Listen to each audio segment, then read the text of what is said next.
Hoy te presentamos la mansión del Dr. Ochoa, el médico caníbal. La ciudad de Valle Negro era conocida por su belleza y tranquilidad, pero en los últimos meses, un aire de inquietud había comenzado a envolverla. Varias desapariciones habían sacudido la ciudad, sembrando el terror entre los habitantes y obligándolos a mirar por encima del hombro, temerosos por su propia seguridad. El detective Julián Ortega, un hombre de mediana edad, con una trayectoria impecable, fue asignado al caso. Con su mente analítica y su agudo instinto, Julián y su equipo se encontraban inmersos en una investigación que superaba el horror de cualquier relato. Los desaparecidos eran personas comunes, jóvenes, adultos, sin antecedentes criminales. Sus familias estaban desesperadas, y el peso de su angustia se hacía sentir en cada paso que daba el inspector. Su equipo trabajaba incansablemente, siguiendo cada pista, por pequeña que fuera. Mientras revisaban los informes de las desapariciones, un patrón comenzó a emerger. Todos los desaparecidos habían tenido contacto con un psiquiatra local, el Dr. Víctor Salazar, un hombre carismático y respetado en la comunidad. A medida que Julián investigaba, se dio cuenta de que a pesar de la reputación impecable del Dr. Salazar, había algo inquietante en su pasado, había fechas que no cuadraban y un vacío de varios años en los que no existía ningún registro sobre él. Así que Julián decidió que era hora de hablar con el buen doctor. El Dr. Salazar lo recibió en su elegante consultorio, decorado con arte moderno y plantas exóticas. Era un hombre de mediana edad, con una sonrisa encantadora que ocultaba una profundidad inquietante en sus ojos. El inspector Ortega no podía ignorar la sensación de incomodidad que lo invadía. Durante la conversación, el psiquiatra habló de sus métodos innovadores para tratar la ansiedad y la depresión, enfatizando que muchos de sus pacientes estaban en un estado de vulnerabilidad extrema. Sin embargo, la forma en que se refería a ellos, como si fueran meros conejillos de indias, hizo que el estómago de Julián se revolviera. A medida que la conversación avanzaba, el detective notó que el Dr. Salazar parecía evitar ciertas preguntas, especialmente aquellas que se referían a los desaparecidos. Decidido a investigar más a fondo, Julián mandó a una patrulla de paisano para que vigilara al Dr. Salazar. Pasaron varios días y el psiquiatra parecía llevar una vida normal. Era un animal de costumbres. Sin embargo, un día entró en una cafetería diferente, lo que levantó las sospechas de los agentes. Esa mañana se reunió con Cristóbal Ochoa, un distinguido neurocirujano que llevaba trabajando en la ciudad un par de años. En su búsqueda, el equipo de Ortega descubrió que el doctor y el psiquiatra habían coincidido en la misma facultad de medicina años atrás, en la que casualmente habían desaparecido varios alumnos. Este dato puso en alerta a los detectives, quienes iniciaron una investigación para averiguar más sobre el doctor Ochoa. Su sorpresa fue mayúscula al descubrir que ambos habían coincidido en varias ciudades a lo largo del país, donde casualmente se habían producido varias desapariciones que coincidían con la estadía de los dos doctores en dichas ciudades. Tras estas averiguaciones, el detective Ortega no dudó en presentarse en la casa de Ochoa. Cristóbal Ochoa vivía en una mansión a las afueras de la ciudad. Con una creciente sensación de peligro, Ortega se dirigió a la opulenta casa del cirujano, sintiendo que la propia niebla parecía retener su aliento, advirtiéndole de que los horrores que iba a encontrar podrían quedar grabados en su alma. La mansión se alzaba sombría, rebosante de una lujuria oscura. La puerta se encontraba entreabierta y el detective se coló al interior de la casa. Cada tabla crujía como gritos ahogados, y el aire estaba impregnado de un olor extraño, una dulzura irrespirable. Al cruzar el umbral, Julián sintió un escalofrío recorrer su espalda, como si la propia casa intentara advertirle.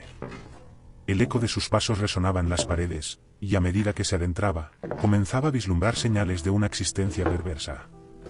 En un momento dado, el detective escuchó un sonido sutil que provenía de la parte trasera de la casa. Con cautela, se acercó y descubrió una puerta oculta que conducía a un sótano infausto. Allí, en la penumbra, encontró una habitación que parecía un quirófano, pero desprovista de cualquier aspecto médico. Había una cama ensangrentada, instrumentos afilados y otras cosas que no supo identificar. Un olor penetrante y nauseabundo le hizo tambalearse por un momento. Fue entonces cuando Julián vio la fosa común. Los cuerpos descompuestos de las víctimas yacían amontonados, despojados de su humanidad. Su corazón se detuvo al reconocer algunos de los rostros. El horror lo invadió, pero su instinto de detective lo mantuvo alerta. Debía escapar y reunir pruebas para llevar a esos monstruos ante la justicia. Mientras retrocedía, golpeó una mesa de la que cayó un extraño libro encuadernado en cuero. Al abrirlo sintió como si abriera una puerta al infierno. El detective comenzó a leer y reconoció varios de los nombres que allí figuraban, ya que eran de las personas que habían desaparecido en la zona. El libro también contenía el sexo y la edad de los pacientes, así como la cantidad de medicación administrada, el tiempo que tardaban en caer en un sueño profundo, y el tiempo que tardaban en despertar. Cada página estaba repleta de notas meticulosas, pero la última sección lo dejó en estado de shock, una lista de descripciones que indicaban el sabor de cada víctima después del tratamiento. Una risa escalofriante resonó en una sala adyacente, sacudiendo su ya debilitada cordura. Se asomó y vio al doctor Ochoa con un delantal manchado de sangre, sentado en una mesa, disfrutando de una comida que no podía identificar. Enfrente de él un grupo de pacientes atados, en sus ojos se reflejaba una mezcla de terror y desesperación. Julián sintió que su sangre se helaba al comprender la verdad: el médico no solo trataba a sus pacientes, sino que se los comía, alimentándose de su carne. La risa vibrante del cirujano se distorsionaba en su mente, como un canto maligno de los demonios que habitaban en la oscuridad. Julián comprendió que necesitaba llevar las pruebas a su jefe para exponerlos y liberar a aquellos que aún pudieran estar atrapados en su espiral de locura, y así llevar a esos monstruos ante la justicia. Con el estómago revuelto, y con las pruebas en la mano, salió de la casa y se dirigió rápidamente a su vehículo. En menos de 4 horas, un equipo especial se presentó en la casa del Dr. Ochoa al mismo tiempo que otro equipo asaltaba la clínica del Dr. Salazar. Cuando la policía llegó ya era tarde, no había rastro de ellos, era como si se hubieran esfumado.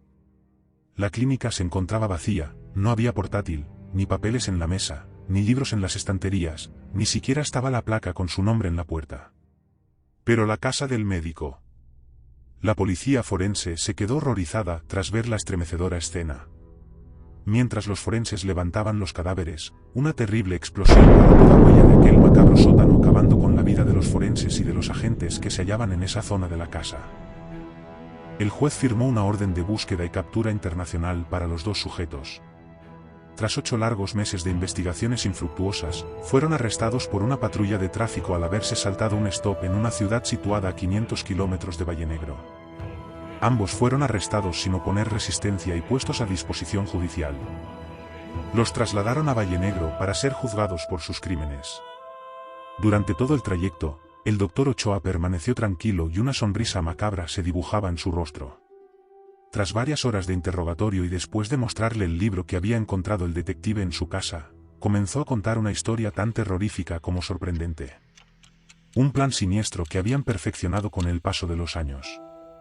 Ochoa enviaba a pacientes sanos al Dr. Salazar, haciéndoles creer que estaban gravemente enfermos. Entonces el psicólogo los hipnotizaba hasta despojarlos de su humanidad y se brindaran voluntariamente a aquel festín macabro. Cuando los pacientes despertaban, se encontraban atados a una cama, incapaces de moverse ni gritar, mientras el médico los abría y se alimentaba de su carne viva. La crueldad y la depravación de aquellos actos eran inenarrables, sumiendo al equipo en un estado de horror y hastío. Debido a la gravedad de sus actos, el juez no dudó en enviarlos a una cárcel de máxima seguridad sin revisión de condena. La noticia de sus crímenes sacudió a la ciudad. Vallenegro nunca volvió a ser la misma. Los agentes que colaboraron en la investigación quedaron marcados por la experiencia. La mente humana puede ser un lugar aterrador, y en ocasiones, el verdadero horror se oculta detrás de las fachadas más respetables. Si te gustan las historias de terror y misterio, suscríbete y dale al like. Te leo en los comentarios.